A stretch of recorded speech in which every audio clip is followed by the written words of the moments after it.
নমস্কার। আজকের আপনাদের দেখাবো একটি অত্যন্ত গুরুত্বপূর্ণ ঔষধি গাছ, যেটা কিন্তু আমরা আগাছা হিসাবেই চিনি। গ্রাম বাংলাতে প্রচুর দেখা যায়।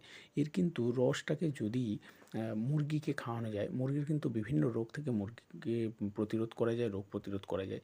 তাছাড়া কিন্তু মানুষের ক্ষেত্রেও কিন্তু অনেক কিছু রোগের উপশম হয়। সেই ক্ষেত্রে কিন্তু আপনারা অনেকেই জানেন না। সেই জন্যে কী করতে হবে? না, যাদের পুরানো কাশি সারছে না, এর রস যদি পরপর ৩ দিন যদি ২ টেবিল চামচ করে খাওয়া যায়, তাহলে কিন্তু কাশি উপশম হয়। তাছাড়া কারোর হয়তো কোনো বলতা বা ভিমরুল কামড়েছে, সেই জায়গাটাতে এর রস যদি লাগানো যায়, তাহলে কিন্তু ব্যথা উপশম হয়। বা যদি কেটে গেছে, এর রস যদি লাগানো যায়, তাহলে কিন্তু রক্ত বন্ধ হতে পারে।